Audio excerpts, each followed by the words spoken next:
आता काय मिनिटं मारायला थँक्यू।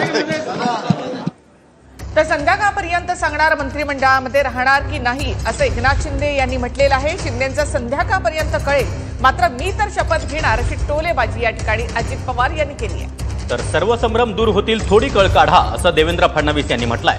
संध्याकाळपर्यंत सांगणार मंत्रिमंडळामध्ये सहभागी होणार की नाही असं शिंदेंनी म्हटलंय। तर शिंदे यांचं संध्याकाळपर्यंत कळेल, सर्व संभ्रम दूर होतील, थोडी कळ काढा असं